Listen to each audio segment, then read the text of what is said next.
खाटू श्याम जी का असली नाम बर्बरीक था।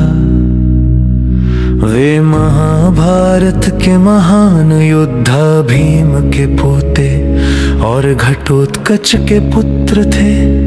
उनकी माँ का नाम मौरवी था। बर्बरीक बचपन से ही बहुत वीर और शक्तिशाली थे।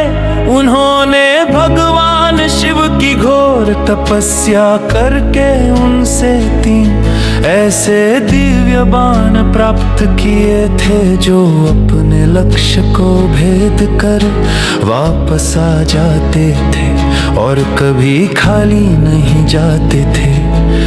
इन 3 बाणों से वे पूरी सृष्टि का संहार कर सकते थे।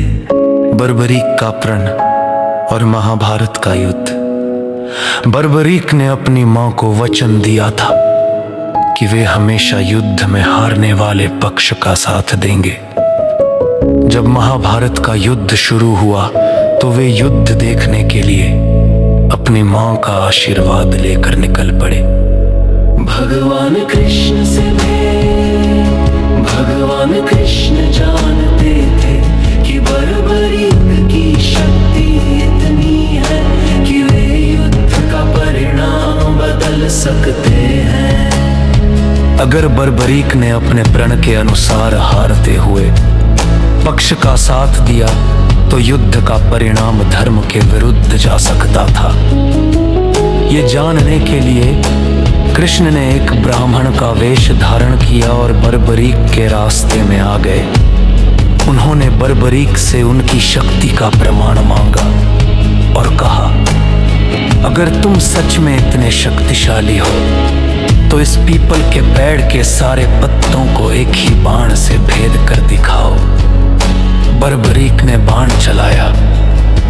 कृष्ण ने चालाकी से एक पत्ता अपने पैर के नीचे छिपा लिया था, लेकिन बर्बरीक का बाण सारे पत्तों को भेदता हुआ कृष्ण के पैर के पास आकर रुक गया। तब बर्बरीक ने कहा, हे ब्राह्मण, अपना पैर हटा लीजिए वरना ये बाण आपके पैर को भी भेद देगा। कृष्ण बर्बरीक की शक्ति को देखकर समझ गए कि उन्हें रोकना होगा।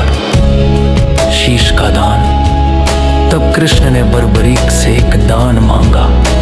उन्होंने कहा, हे वीर, मुझे तुम्हारा शीश दान में चाहिए। बर्बरीक समझ गए कि ये कोई साधारण ब्राह्मण नहीं है। उन्होंने प्रार्थना की, हे देव, आप अपने असली रूप में आइए। जब कृष्ण अपने असली रूप में आए तो बर्बरीक ने खुशी खुशी अपना सिर दान में दे दिया।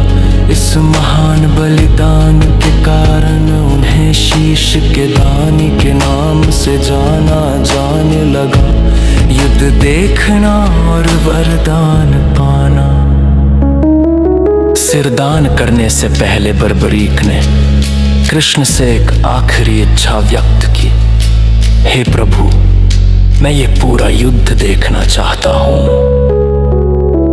भगवान कृष्ण ने उनकी इच्छा पूरी की और उनके सिर को एक ऊंची पहाड़ी पर रख दिया, जहाँ से वे पूरा युद्ध देख सकते थे। युद्ध समाप्त होने के बाद जब पांडवों में बहस हुई कि जीत का श्रेय किसे जाता है, तो बर्बरीक के शीश ने कहा कि ये जीत केवल भगवान कृष्ण की वजह से हुई है, क्योंकि उन्होंने ही सुदर्शन चक्र को युद्ध करते देखा था। खाटू श्याम के रूप में पूजा जाना। भगवान कृष्ण बर्बरीक के इस महान बलिदान से बहुत प्रसन्न हुए और उन्हें वरदान दिया। हे बर्बरीक, कलयुग में तुम मेरे नाम श्याम से पूजे जाओगे। जो भी भक्त सच्चे मन से तुम्हारे दरबार में आएगा उसकी हर मनोकामना पूरी होगी। तुम्हारे का सहारा कहलाओगे। माना जाता है कि कलयुग में उनका शीश राजस्थान के खाटू गांव में मिला, जहां आज उनका भव्य मंदिर है और लाखों भक्त उनकी पूजा करने आते हैं। इस तरह बरबरी खाटू श्याम बाबा के रूप में प्रसिद्ध हुए। भगवान कृष्ण